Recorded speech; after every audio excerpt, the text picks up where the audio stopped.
En los últimos meses el mundo ha enfrentado un gran reto, y con él, la educación.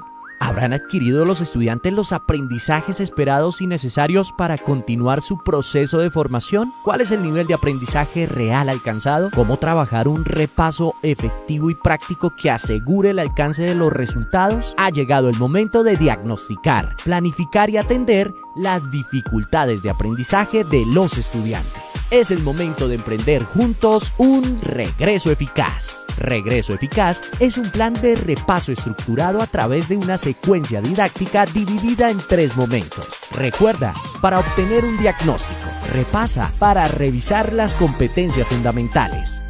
Realiza, para promover la práctica activa. Aplicamos esta secuencia sobre las competencias claves identificadas en todos los grados, concentrándonos en las áreas de español, matemáticas, ciencias sociales y ciencias naturales. Organizamos todo en un planificador web que permite la corrección automática de ítems y actividades digitales, conjugando el trabajo del estudiante en casa con el acompañamiento docente. En Santillana somos conscientes del enorme desafío que los docentes, los colegios y las familias han enfrentado y reiteramos nuestro compromiso para ayudarlos en este proceso. Es por ello que hemos preparado una ruta para acompañarlos en un regreso eficaz, un buen inicio que asegure un desarrollo exitoso.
a estos foros de Santillana, hoy con un ciclo, dando inicio a un ciclo muy especial que hemos preparado en compañía de nuestros aliados, la Universidad Internacional de La Rioja, la UNIR.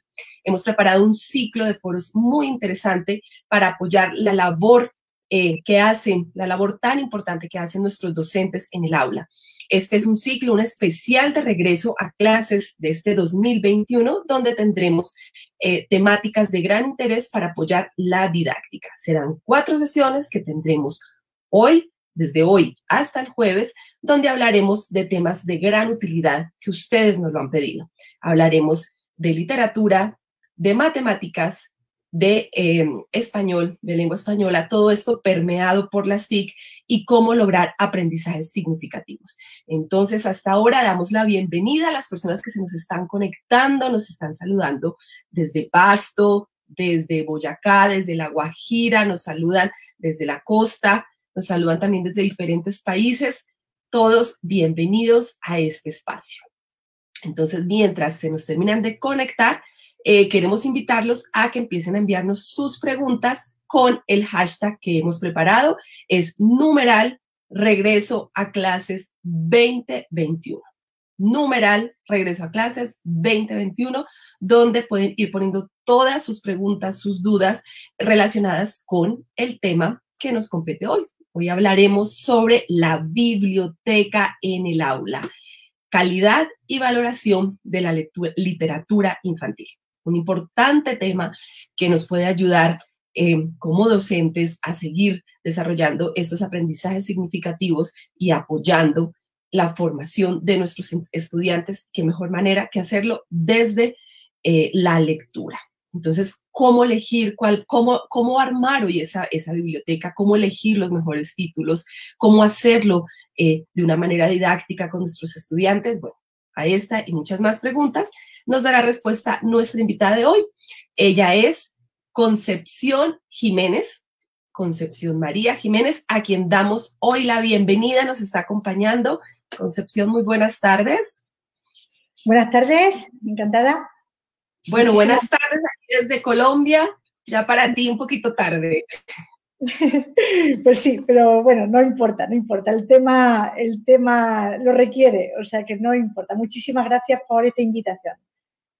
Bueno, yo les voy a contar un poquito sobre nuestra invitada. Concepción es diplomada en Biblioteconomía y Documentación por la Universidad de Granada, España, licenciada en Documentación por la Universidad de Extremadura y doctora en Documentación por la Universidad de Salamanca. Premio extraordinario en su doctorado.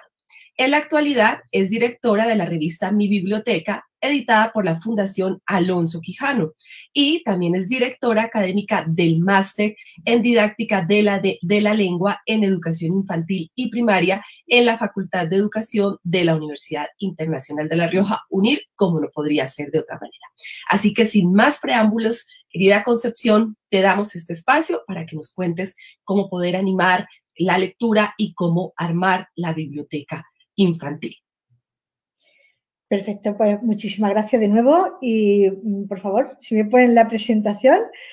Bien, pues como ha dicho Hilda, pues voy a hablar de lo que es la calidad y la valoración de la literatura infantil en bibliotecas infantiles, sobre todo en bibliotecas de aula, desde el punto de vista de la didáctica de la lectura. Lo que vamos a ver hoy, bueno, pues será una pequeña introducción para adentrarnos en este tema tan apasionante como es el de la selección y valoración de textos de narrativa, de literatura infantil, porque el que se publique muchísima literatura infantil no significa que todo vale, ni muchísimo menos. Entonces haremos una pequeña introducción, ya digo, para introducirnos en ese tema. También luego hablaremos de la importancia de la calidad en la selección de literatura infantil según unos criterios establecidos y luego, de manera práctica, haremos un análisis y una comparación de obras de literatura infantil, tanto las que se consideran de calidad como las que no se consideran de tanta calidad, para que veamos la diferencia entre lo que es una obra más mediocre y otra que es, desde luego, la más práctica, la más útil para una biblioteca de aula. terminaremos con unas conclusiones y al final pues pondremos las referencias bibliográficas que se han utilizado para hacer esta presentación. Bien, bueno, pues antes de nada comenzamos con 2 citas que voy a leer ahora mismo y que resumen muy bien el tema que vamos a plantear hoy aquí, que es: la intervención mediadora en la selección de lectura debe aportar soluciones a las dudas y facilitar en lo posible la decisión en la elección de la lectura adecuada. Y luego otra cita también importante es: en una política de edición inflacionista que caracteriza a muchos países en la actualidad, resulta de particular importancia atreverse a informar al público sobre aquellos libros que realmente valen la pena. Bueno, pues así rezan 2 fragmentos de autores reputados en el campo de la literatura infantil y también en el de las bibliotecas. A partir de estas afirmaciones, ¿qué es lo que vamos a hacer? Bueno, pues vamos a reflexionar de forma crítica sobre la esencia de la postura que se va a tomar a la hora de afrontar una temática tan delicada como es la de valorar la calidad en la literatura infantil.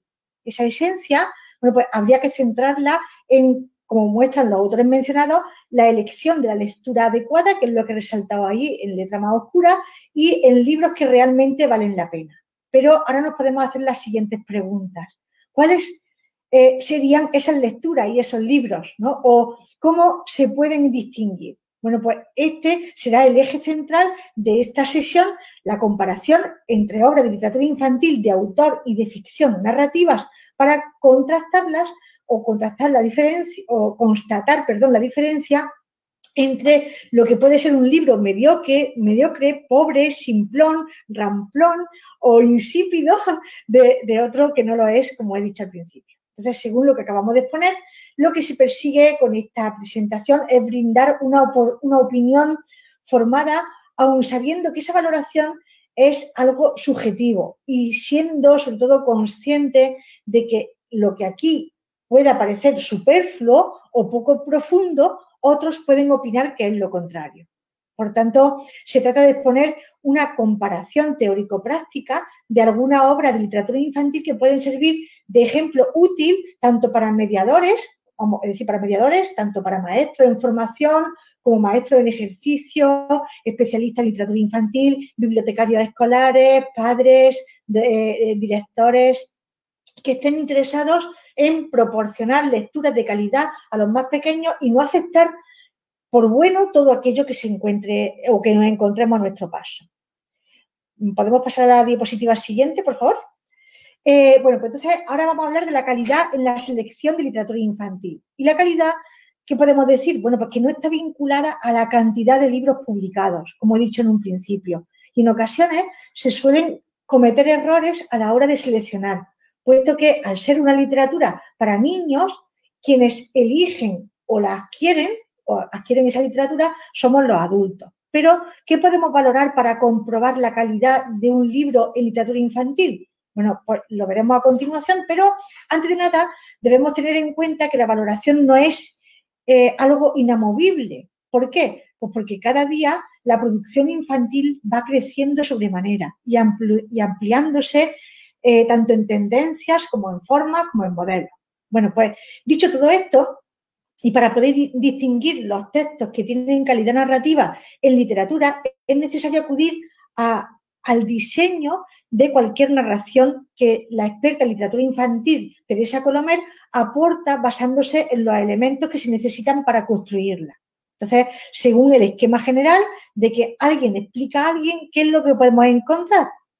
De que alguien explica algo a alguien. Bueno, pues sería, lo primero, alguien explica sabiéndolo todo sobre lo que explica, hablando en tercera persona desde fuera de la historia, sin explicar las reglas del juego, interrumpiendo el relato para intervenir directamente cuando quiere o siguiendo el orden de los acontecimientos relatados. Alguien explica ¿a quién? A alguien. Ese alguien que tiene suficientes datos para interpretarlo con precisión y de quien no se reclaman conocimientos referenciales especiales. Explica algo a alguien una sola historia de un personaje fácilmente representable o susceptible de identificación, a quien le ocurre un conflicto externo o con una causa bien determinada, que se desarrolla de forma cohesionada, según relaciones de causa-efecto y que se resuelve al final con la desaparición del problema planteado. Bueno, pues basándonos en este esquema y partiendo de los trabajos de Teresa Colomer, Gemma Lluch e Ignacio Ceballos, se pueden proponer una serie de elementos aplicables a cualquier texto de calidad narrativa que nos deben servir para llevar a cabo el análisis y la comparación de obras que vamos a presentar aquí. ¿Cuáles son esos elementos en los que nos vamos a fijar para hacer luego nuestro análisis práctico? Pues primero, en el narrador. ¿Y el narrador a qué nos referimos? Pues, ¿quién cuenta esa historia? ¿Y esa persona que cuenta esa historia ubica correctamente al lector? ¿Qué sabe de esa historia? ¿Sabe nada? ¿Sabe parte? ¿Sabe todo?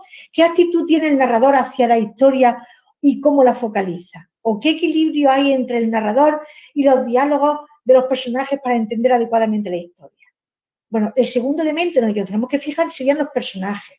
Y aquí, ¿qué debemos pensar? En quiénes actúan, cómo son físicamente, cómo son psicológicamente y moralmente, están dotados de atributos psicológicos y físicos que se puedan identificar fácilmente. ¿Son auténticos? ¿Los personajes niños y los adultos actúan y piensan como tales? ¿O no lo hacen así? Después, el siguiente elemento sería el espacio-tiempo. ¿Qué evoca?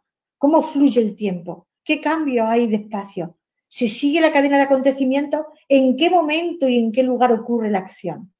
El siguiente elemento en el que nos vamos a fijar sería la estructura.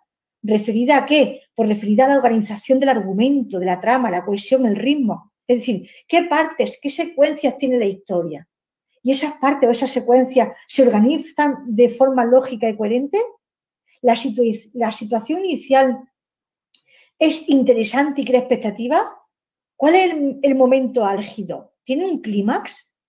¿O el final conmueve al lector? ¿Qué siente ese lector? ¿Siente esperanza? ¿Siente calma? ¿Siente quietud al leer ese libro? Luego, otro elemento sería el lenguaje. ¿Cómo de literario es el lenguaje del texto? ¿Qué recurso utiliza el autor? O el siguiente sería mensaje e intención. ¿De qué va esa historia? ¿Pretende transmitir valores? ¿Cuál ha sido el propósito del autor? Todo ello puede darnos una idea de para qué es esa obra y su aportación positiva o, por el contrario, una aportación más inconsciente. ¿Vale? Y el último elemento que vamos a analizar sería la cohesión e intriga. ¿Las acciones o escenas se basan en la lógica causal? ¿Despierta el interés por seguir leyendo a través de la intriga?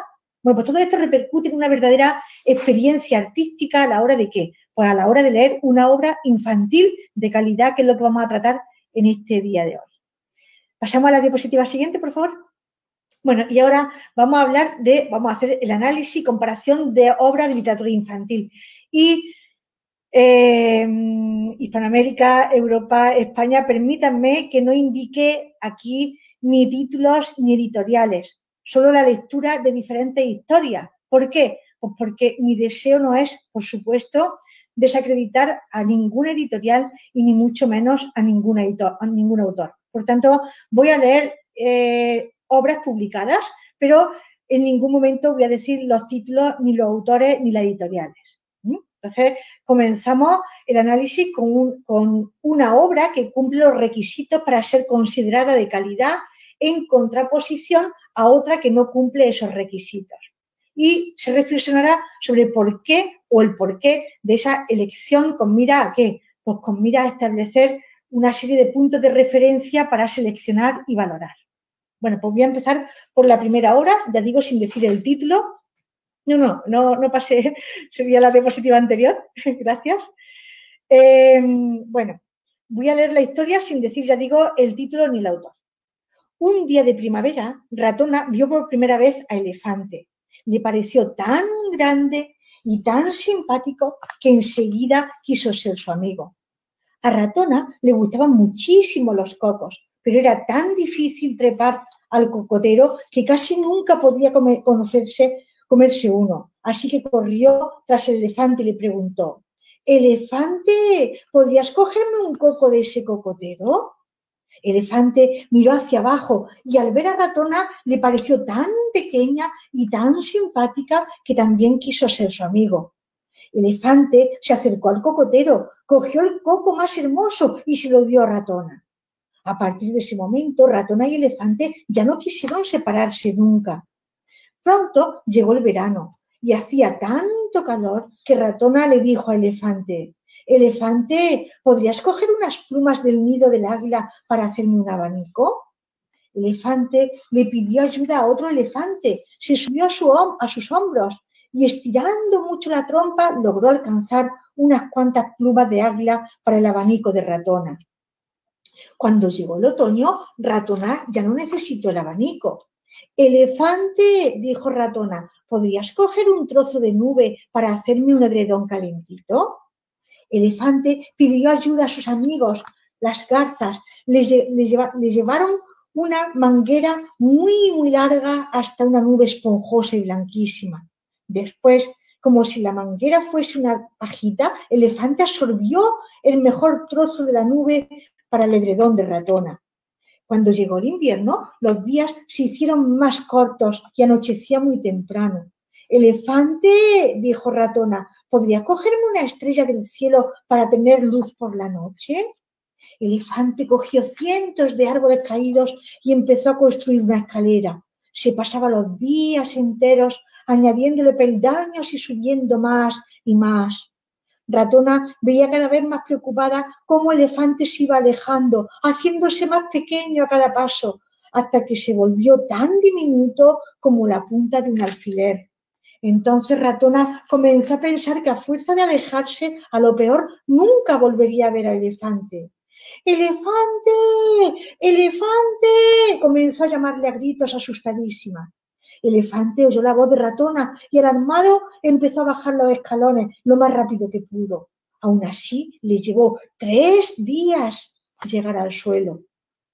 Cuando Elefante llegó a su lado, Ratona lloraba desconsolada. ¿Qué te ocurre, Ratona?, le preguntó. Cuando estabas allí arriba, te vi tan pequeño que tuve miedo de perderte para siempre, sollozó Ratona. Y para mí, tú eres más importante que todas aquellas estrellas, las nubes, las plumas y las cosas del mundo. Entonces Elefante abrazó a Ratona y los dos se sentaron muy juntos a contemplar las estrellas que siguieron tan pequeñitas como siempre. Bueno, vemos aquí que se trata de una obra que descubre el valor de la amistad entre sus dos protagonistas, en este caso Ratona y Elefante.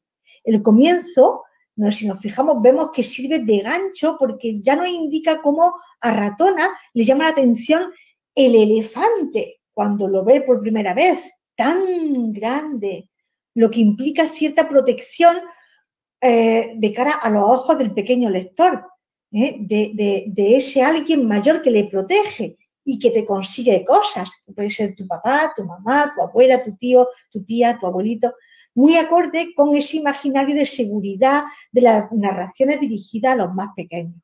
Entonces, una vez establecido el marco y los personajes, la historia se va haciendo cada vez más compleja cuando Ratona le pide cosas cada vez más complicadas a Elefante, que nunca se niega a conseguírselas, hasta llegar al conflicto psicológico muy cercano a la experiencia de los niños, que es el perder esa protección, ese vínculo con el elefante, ese vínculo de amistad, cuando le pide que le baje una estrella del cielo y su amigo se aleja cada vez más de Ratona. ¿Para qué? Pues para acercarse a las estrellas, hasta que lo pierde de vista y comienza a llamarle a gritos asustadísima y el elefante alarmado empezó a bajar escalones. Pero aún así, y si nos hemos fijado, dice 3 días le costó llegar al suelo. Ese sería el clímax, el momento que produce tensión. ¿Por qué? Pues por la sensación de angustia que experimenta Ratona al ver que puede perder a su amigo fiel. Una tensión que se acrecienta cuando debe esperar nada más y nada menos que, ya digo, 3 días para que su amigo vuelva. Entonces, en la mente de un lector, de un niño, esa metáfora provoca una especie de desasosiego que hace que se identifique con el personaje, que empatice con él, imaginándose que puede ocurrir, qué le puede ocurrir a él si su progenitor tardase 3 días en volver. Entonces, el conflicto se resuelve ¿cuándo? Pues cuando el elefante ya está de nuevo con Ratona, como al principio, y ésta se da cuenta de que ha podido perder a un amigo por el capricho, o sea, por un capricho, porque ha pedido algo imposible, que no es comparable con la amistad, que es lo más importante. Es, por tanto, un libro que en este sentido deja huella al lector o en el lector. ¿Gracias a qué? Pues gracias al correcto uso de los elementos de una narración y de ese valor simbólico que se presenta a través de dos animales humanizados, muy reconocibles también por los más pequeños. Y para ajustarnos a esta metodología que hemos descrito antes de narrador, personaje, espacio-tiempo, etcétera, ¿qué podemos decir de esta historia? Bueno, pues el narrador, si nos hemos fijado, que sería lo que le da calidad a este texto, sería que está narrado en tercera persona sin abusar de la intervención de esa tercera persona, que cede el paso a la voz de los personajes, de los protagonistas, ¿mediante qué? Pues mediante diálogos que apelan a los sentimientos del lector desde el arranque y graduando la tensión a medida que avanza la historia. En cuanto a los personajes, pues como hemos dicho, son animales humanizados y bien caracterizados con los que también los niños se pueden sentir identificados. En cuanto al espacio-tiempo, está muy correctamente enmarcado al aire libre, que evoluciona de forma lineal en el tiempo, porque si nos fijamos ha sido un año de vida de los protagonistas, desde la primavera al invierno, sin saltos en el tiempo. En cuanto a la estructura, es una narrativa simple, magistralmente presentada, dividida en acciones, que son las peticiones por parte de Ratona, que progresan hacia la catarsis, es decir, hasta terminar con la solución del conflicto a través del reconocimiento o el valor de la amistad. En cuanto al lenguaje, bueno, pues un lenguaje sencillo, pero no vulgar, fácil de entender por el contexto o también por las ilustraciones, aunque como no he querido enseñar el libro, pues no podemos ver las ilustraciones, pero sí que también ayudan, con adjetivación muy precisa, muy emotiva, muy evocadora, o con voces onomatopéyicas gracias al uso de continuos adverbios como el de tan, más, que dan intensidad al relato. Y en cuanto al mensaje o intención, bueno, pues es a través de una metáfora cuando se muestra la importancia de la amistad, pero sin moraleja explícita, sin moraleja machacona. Es decir, un mensaje abierto, un mensaje universal que el lector, el pequeño, capta a través del simbolismo y de la empatía con los dos personajes. Muy próximo, te digo también, a la experiencia infantil.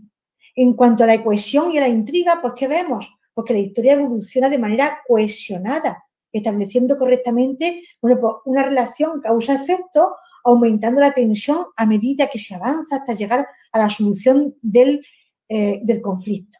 Bueno, pues esto sería una historia que podemos considerar de calidad. Ahora, como contraejemplo, vamos a mostrar otra obra de escasa calidad sobre también el mismo significado, el significado de la amistad.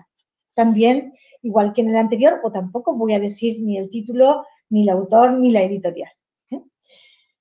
Este cuento no comienza como el resto de cuentos, con un había una vez o érase que se era, sino con una pregunta muy importante, una pregunta que se dice con mucho cariño, así, susurrando en el oído muy bajito.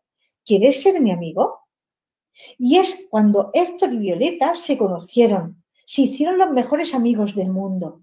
Tanto era así que se hicieron inseparables, iban a todos lados juntos y se llevaban tan bien. Cuando dos mayores se hacen novios, dicen que encuentran a su media naranja. Pero cuando dos amigos verdaderos se conocen, han encontrado por fin su media bufanda. La bufanda de Héctor y Violeta al principio era pequeña, estaba hecho de pocos hilos que crecían cuando más pasaba el tiempo y más grande se hacía la amistad. Todo marchaba bien siempre que querían jugar al mismo juego, pero cuando querían cosas diferentes empezaban los problemas y la bufanda parecía romperse. Cuando peleaban por tener razón y no se escuchaban, se armaba tremendo enredo que no les dejaba ver y no le podían deshacer. Menudo lío, cada uno quería mandar en los juegos. ¿Qué podían hacer ahora? Pues el único modo que tenían era tranquilizarse, escuchar al otro y usar palabras mágicas como perdón, por favor, gracias. Siempre que uno de los dos estaba triste, el otro le prestaba más trocitos de bufanda, dándole todo el cariño, besos y abrazos. Entre risa y juego fue creciendo su bufanda. Aunque les gustaba cosas distintas, se respetaban y seguían siendo amigos como siempre. Por muchos otros amigos que tuvieran, ellos no dejaban de ser amigos porque la bufanda siempre tenía un hueco para uno más.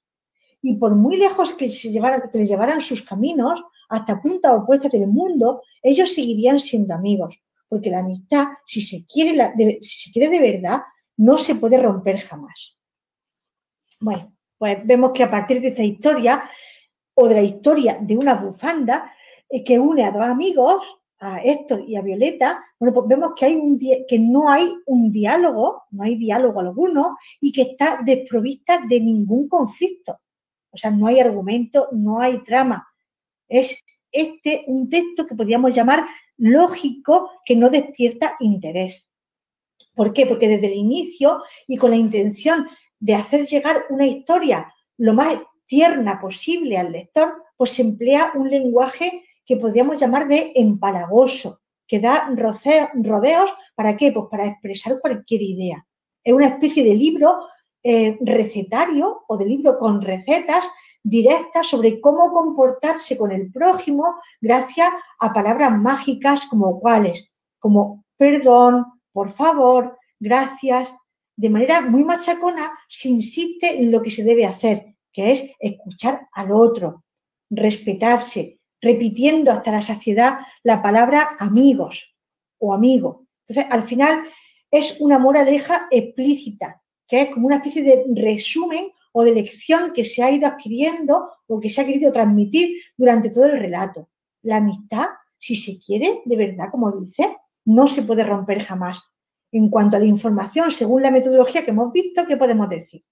En cuanto al narrador, el narrador tiene un protagonismo absoluto. ¿Por qué? Porque el narrador realiza unas descripciones que son prolijas, que dan lugar a una historia empalagosa, aburrida. Hace uso del detallismo, podríamos llamar psicológico, evitando estimular la imaginación del lector con un único fin. ¿Que cuál es? El de enseñar lo bueno que es tener amigos.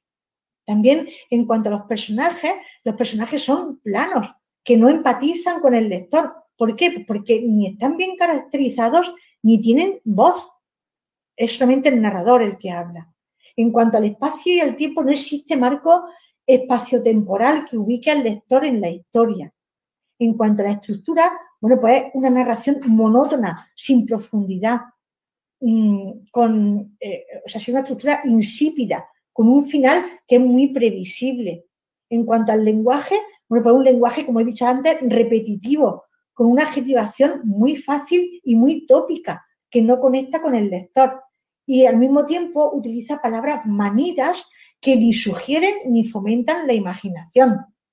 En cuanto al mensaje o la intención, bueno, pues la única intención es machacar sobre el valor de la amistad. ¿A través de qué? Pues a través de una moralina simplona y constante que empobrece la historia, restándole originalidad y singularidad.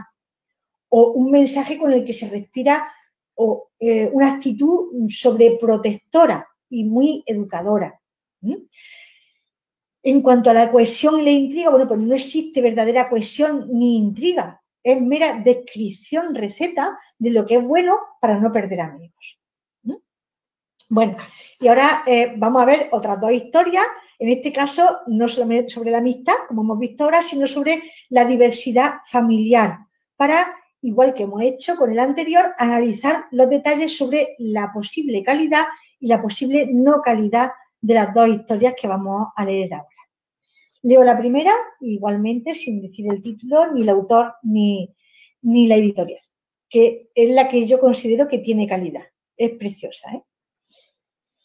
En el centro de la ciudad de Nueva York hay un parque muy grande donde a los niños les encanta jugar. Se llama Central Park. Tiene un estanque donde pueden navegar los barcos de juguete, un tío vivo para el verano y una pista de hielo para patinar en invierno. En ese gran parque hay un zoo. Cada día, todo tipo de familias va a visitar a los animales. Pero los niños y los padres no son las únicas familias que hay en el zoo. También los animales forman sus propias familias. Los hay de osos pandas rojos, con madres, padres y cachorros de pelaje rojo. Hay monos papás, monas mamás y monos bebé. Hay familias de sapos, de tucanes y también de tamarindos algodonosos. Y en la casa de los pingüinos hay familias de pingüinos. Todos los años las chicas pingüinos se empiezan a fijar en los chicos pingüinos y al mismo tiempo que ellos se empiezan a fijar en ellas. Cuando una chica y un chico se encuentran y se gustan, se hacen pareja. En la casa de los pingüinos había dos que eran un poco diferentes. Uno se llamaba Roy y el otro Silo. Los dos eran chicos y lo hacían todos juntos. Se hacían reverencias uno al otro, caminaban juntos, se cantaban mutuamente, nadaban juntos y allí donde iba Roy, también iba Silo. No pasaban mucho tiempo con las chicas pingüino y ellas tampoco pasaban mucho tiempo con ellos. En cambio, a Roy y a Silo les encantaba enrollar sus cuellos uno alrededor del otro. Su cuidador, el señor Gansai, se dio cuenta y pensó, deben estar enamorados. Roy y Silo veían que los otros pingüinos se hacían sus casas, así que ellos también se construyeron un nido de piedras. Y todas las noches dormían juntos allí, como las demás parejas de pingüinos. Cada mañana Roy y Silo se despertaban juntos y un día vieron que las otras parejas hacían algo que ellos no podían hacer. Las mamás pingüino ponían huevos. Ella y los papás pingüinos hacían turnos para mantener calientes los huevos hasta que los cascarones se rompían y salían bebés pingüinos.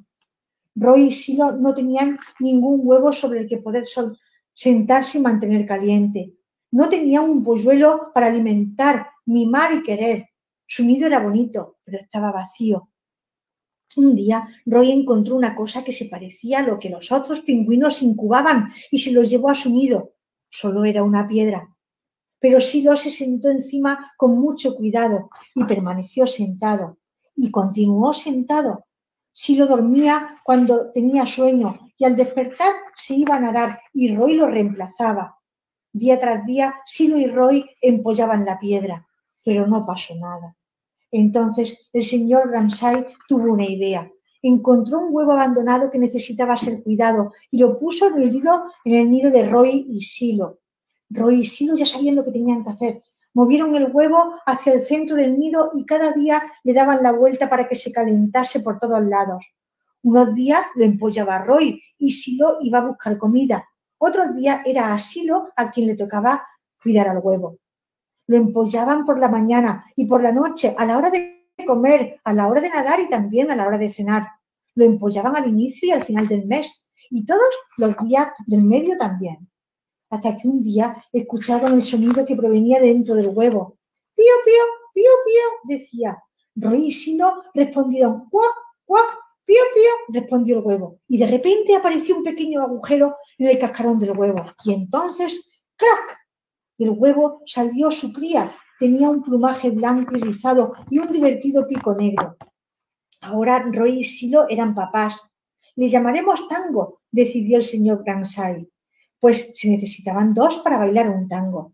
Roy y Silo enseñaron a Tango cómo llamarles cuando estuviera hambrienta. Le daban de comer de sus picos y por la noche le arropaban en el nido.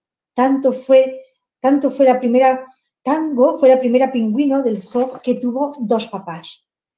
Tango creció rápido y pronto pudo abandonar el nido. Roy y Silo la llevaron a nadar, como hacían las demás familias de pingüinos. Y todos los niños que iban al zoo podían ver a Tango y a sus dos papás jugando en la casa con los demás pingüinos.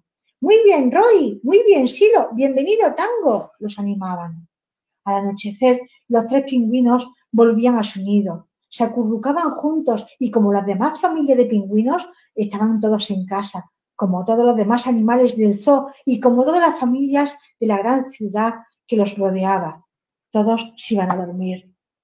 Bueno, vemos que esta es una historia que se desarrolla en el zoo de Central Park en Nueva York, donde vive una pareja de pingüinos, que es Roy y Silo, y a quien el cuidador dio la oportunidad de criar a Tango, la primera pingüino en tener dos papás. Bueno, un texto literario muy poético, como hemos podido escuchar, que representa los nuevos modelos de familia ¿a través de qué? Pues a través de animales humanizados. Bueno, pues según la estructura que hemos analizado con los dos libros anteriores, Pues en esto, aquí, ¿en qué nos podemos fijar? Pues nos podemos fijar, por ejemplo, en el narrador, que es un narrador de tercera persona que enmarca al lector en la historia presentándola con palabras exactas y precisas sin ninguna intención de hacer un alegato a favor de la pareja gay.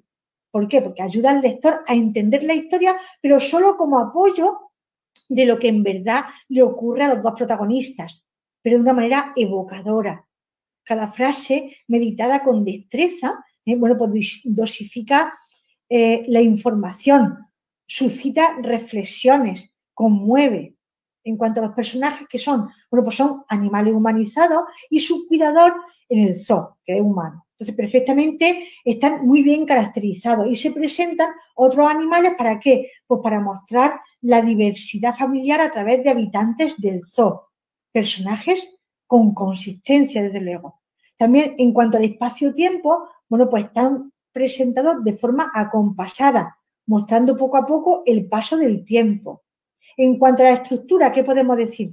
Pues tiene un planteamiento, un nudo, un enlace claros, el clímax de la historia se muestra justamente con onomatopeyas que dan paso al protagonismo de los personajes principales.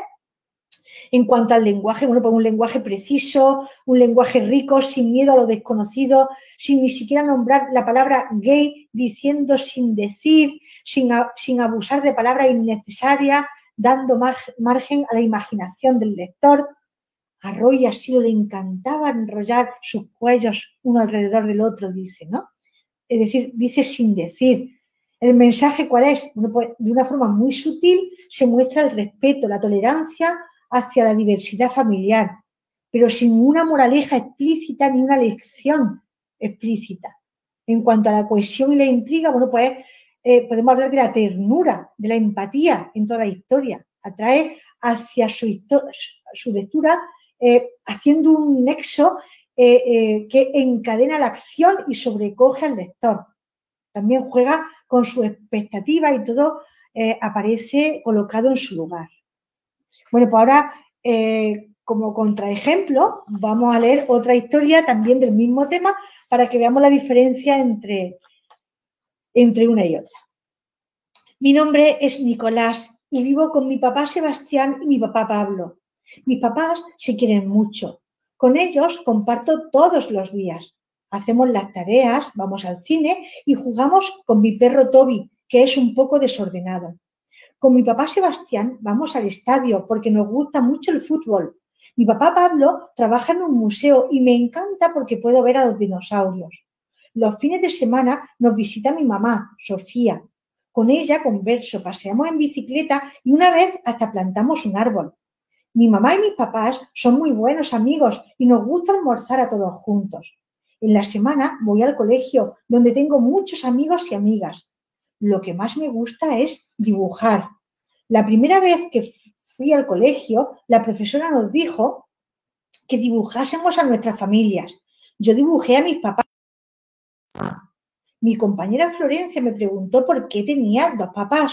Yo les dije que todos los niños nacemos de una mamá, pero vivimos con distintas familias. Hay niños que viven solo con una mamá y con un papá, otros con mamá y papá, otros con dos mamás, o con sus abuelos o con sus tíos.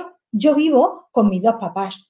Con Florencia jugamos en todas partes. Desde que nuestras familias se conocen, a ella le dan permiso para quedarse en mi casa.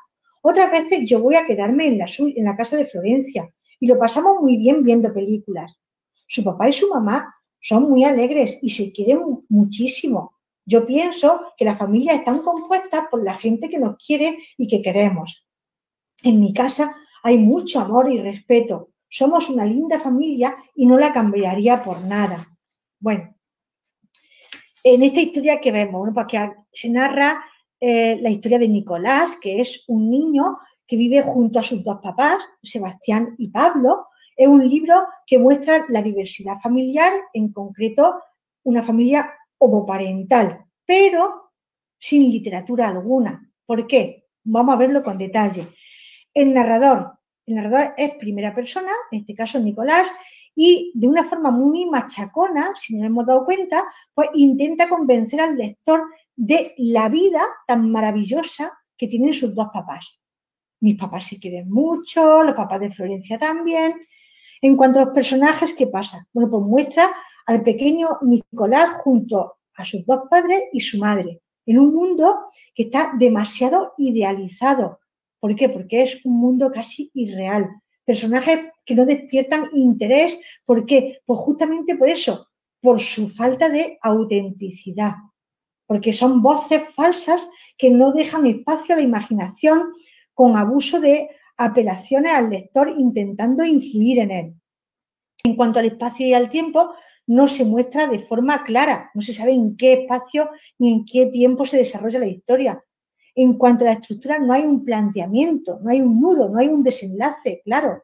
Es una historia sin conflicto, sin trama, sin argumento, sin climas, que no genera interrogantes y que no es una historia evidentemente auténtica. En cuanto al lenguaje, bueno, pues es un lenguaje redundante, machacón, con palabras muy gastadas, que no sugieren nada, no le sugieren nada al lector, descripciones muy prolijas, un lenguaje que es muy simple.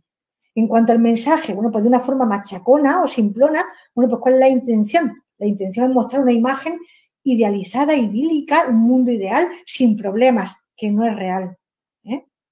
La idea, ¿cuál es entonces? Adoctrinar presentando un mundo feliz, una falsa felicidad, sin conflicto. No se cuestiona nada. En cuanto a la intriga o la cohesión, pues no existe, no existe. Y bueno, ahora sí podemos ver la presentación para ver la siguiente diapositiva. Podemos llegar a las conclusiones y ¿qué podemos decir? Pues que se ha podido determinar que la literatura infantil es un gran recurso para el desarrollo de la personalidad y el juicio crítico del niño y, por tanto, resulta necesario establecer un patrón del que se sirven criterios con los que el mediador, padre, docente, bibliotecario escolar, maestro, maestra, pueda discriminar libros que son de calidad y obedezcan a unas pautas de referencia concretas. Entonces, se distinguen obras, aquellas obras,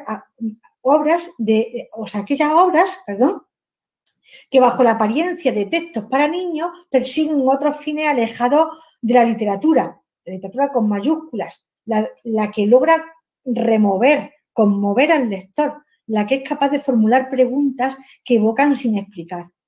También para distinguir este tipo de obras, bueno, pues se ha de leer muchísimo, puesto que no todo lo que se publica, aunque sean libros, no son buena literatura, quizá por su exagerada escolarización, a los que no hay que negar su valor pedagógico e instrumental, por supuesto, y cuyo fin es el de elegir libros que valen para algo, pero nada más. Si solamente se seleccionan libros que enseñan algo, estaríamos echando a perder una gran oportunidad de crear hábitos lectores entre los más pequeños, ¿no? Además, sería hacer un uso secundario de la literatura. ¿Por qué? Pues porque debe ser la literatura la que nos lleve a los valores o a las enseñanzas, pero no que los valores o las enseñanzas nos lleven a la literatura. Los niños pueden interpretar los mensajes a su manera sin necesidad de guiarles hacia una moraleja explícita. Por eso nos deberíamos fijar no solo en qué se cuenta, sino en cómo se cuenta. Y es que no hay que confundir mensaje con moraleja. Y no se debe elegir un libro porque trata de un tema, sino porque es bueno y trata un tema. Y la última conclusión, bueno, para terminar podemos decir que no se debe con todo esto demonizar o censurar, sino enriquecer nuestro conocimiento sobre la calidad literaria para distinguir aquellos elementos que singularizan una obra de calidad y que han de formar parte de una biblioteca de aula ideal, por ejemplo. Estas obras serían muy distintas a las que presentan un mensaje adoctrinador explícito, utilitarista, insípido o inconsistente que empobrece la historia y, por tanto, desprestigian la verdadera literatura. Y tampoco, ya con esto acabo, hay que demonizar esa obra de mala, entre comillas, calidad, puesto que cumplen otras funciones, como ¿cuáles? Como la de socialización o el inicio hacia el hábito lector generado por ese efecto contagio en el lector. Entonces, no todo es malo, no todo es bueno, también hay historias intermedias que enganchan, evaden y sirven para hacer disfrutar al lector, aunque sí que hay que educar a los más pequeños en el gusto estético necesario. ¿Para qué? Pues para ayudar a ese pequeño, a ese niño a crear un itinerario lector para formar y para crear hábitos lectores duraderos.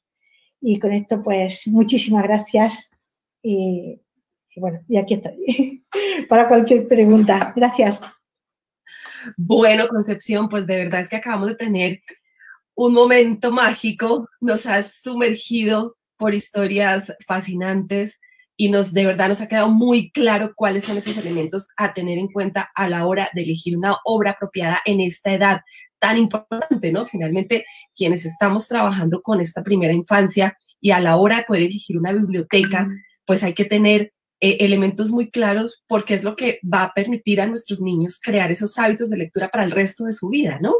Entonces, en este momento, poder engancharlos a la lectura, engancharlos a los libros, pues es muy importante, sobre todo pues como para quienes estamos trabajando con ellos, pues tener muy claros esos elementos.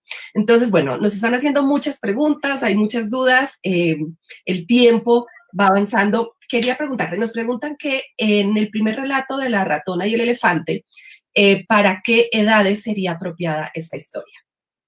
Vale, pues sería para niños, para prelectores. Prelectores son niños que aún no saben leer, por tanto tiene que estar el adulto junto al niño, o para aquellos niños que están empezando a leer, es decir, niños que tienen 6 añitos o así. De hecho, la letra de este libro es letra cursiva y que es una de las más adecuadas y bueno, sería para prelectores, ya digo, para niños que están comenzando a leer.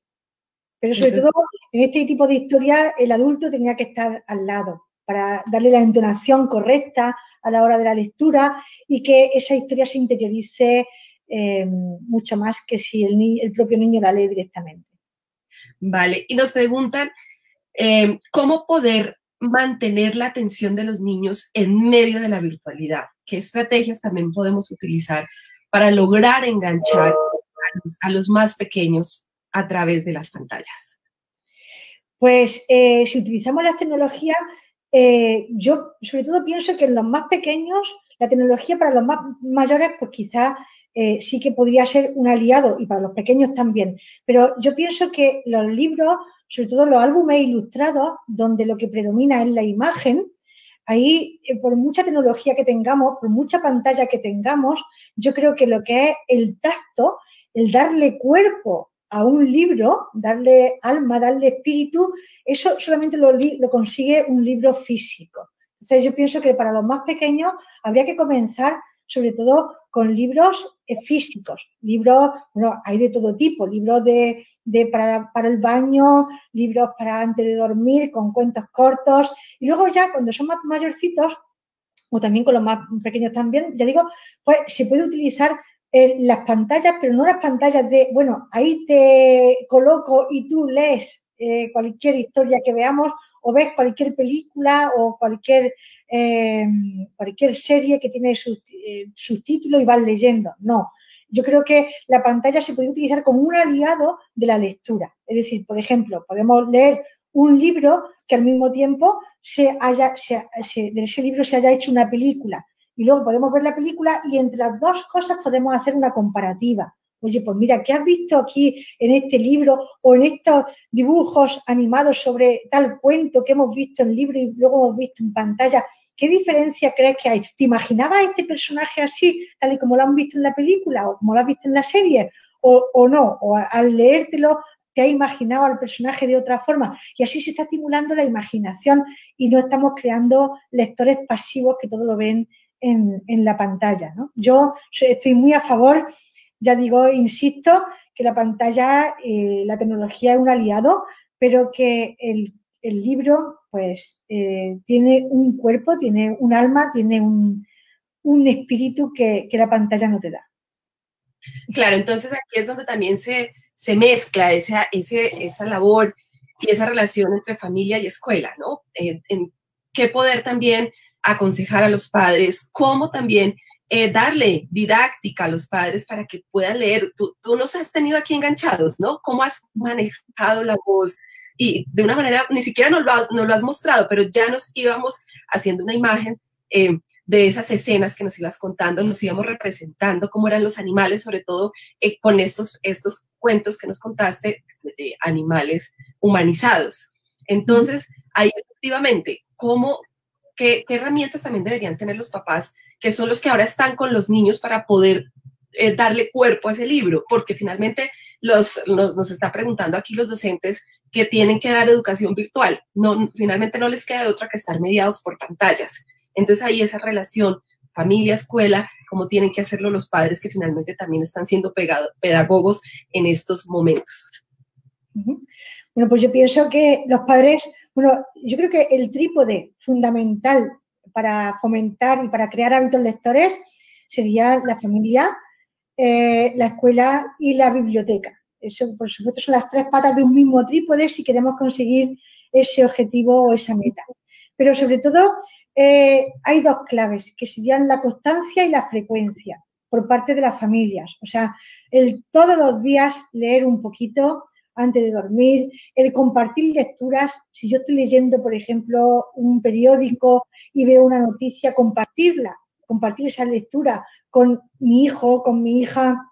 Si llega el día de su cumpleaños o el día de Reyes, contar siempre con un libro como otro juguete alternativo, no solamente los juguetes normales, el visitar bibliotecas públicas, visitar librerías, estar en contacto siempre con literatura. Yo sé que hay muchos niños que a lo mejor tienen, bueno, pues no tienen la suerte de nacer en una familia letrada, y esto, bueno, pues el peso recae en la escuela, en el maestro, ¿no? Pero si muchos padres nos están escuchando ahora, hay dos palabras clave, es la constancia y la frecuencia, y pensar que nunca se consigue un efecto inmediato, el efecto se consigue a largo plazo. O sea, por contar un caso personal, yo tengo una hija única y desde antes de nacer ya estaba yo contándole historias, cantándole ganas y haciendo todo lo que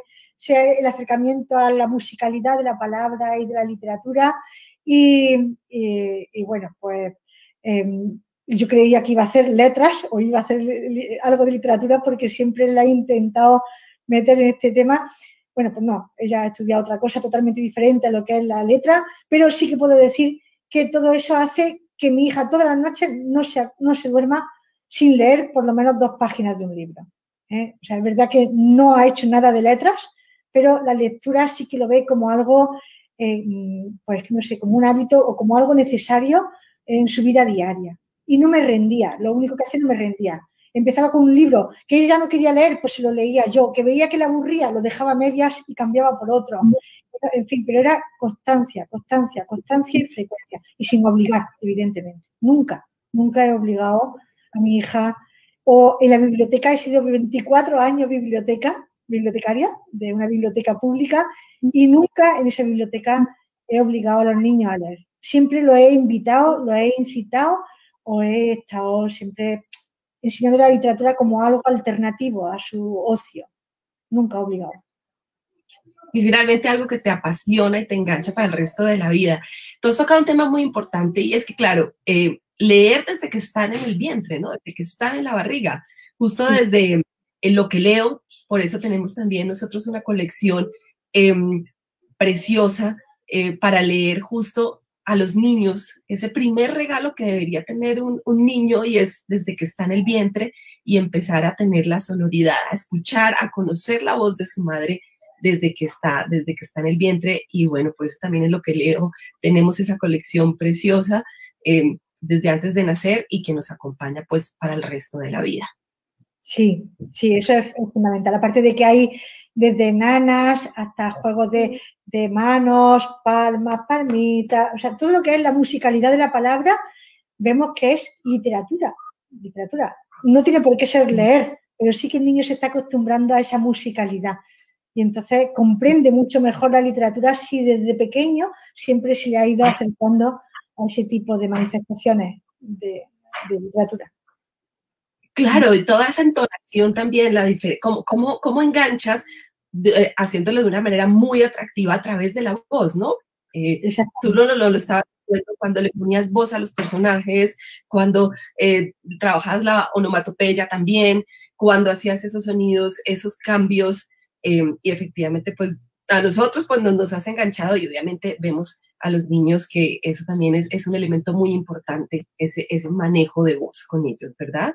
Sí, sí. O sea, lo que es la oralidad, no el que lean ellos, ya digo, sino el que le leamos nosotros para darle entonación, darle una expresividad y darle una vida a ese texto es fundamental. Y más sobre todo cuando son lectores que todavía por sí mismos no pueden leer. Perfecto, Concepción. Tenemos muchas más preguntas, pero el tiempo ya se nos acaba, ya nos están diciendo que tenemos que ir cerrando.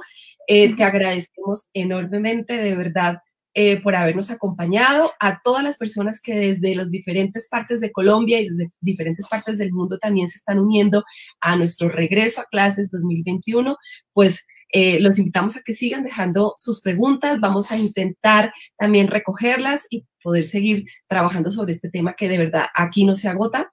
Por supuesto que tienen muchas más preguntas y evaluaremos poder tener nuevas sesiones como estas. A todos, muchísimas gracias por acompañarnos. Los esperamos mañana porque también tendremos más claves de didáctica. Creo que, a ver, si me dicen si tendremos más claves en didáctica para matemáticas y para español. Entonces, bueno, Concepción, pues muchísimas gracias por este espacio que nos has regalado hoy. Te esperamos volver a tenerte también una vez más por aquí en estos foros. Y bueno, pues ya te vamos a dejar descansar porque ya está un poco tarde en tu lado. Pues nada, pues muchísimas gracias, muchísimo ánimo, nunca tirar la toalla y nunca rendirse. Y nada, y gracias infinitas, no puedo decir más. Gracias. Bueno, tú ya te puedes ir a dormir a leer tu libro y nosotros ya también esta noche lo haremos y ya habremos recopilado todas estas estrategias que nos has dado que nos van a ser de mucha utilidad. Muchísimas gracias a todos. Nos vemos mañana. Gracias.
En los últimos meses el mundo ha enfrentado un gran reto, y con él, la educación.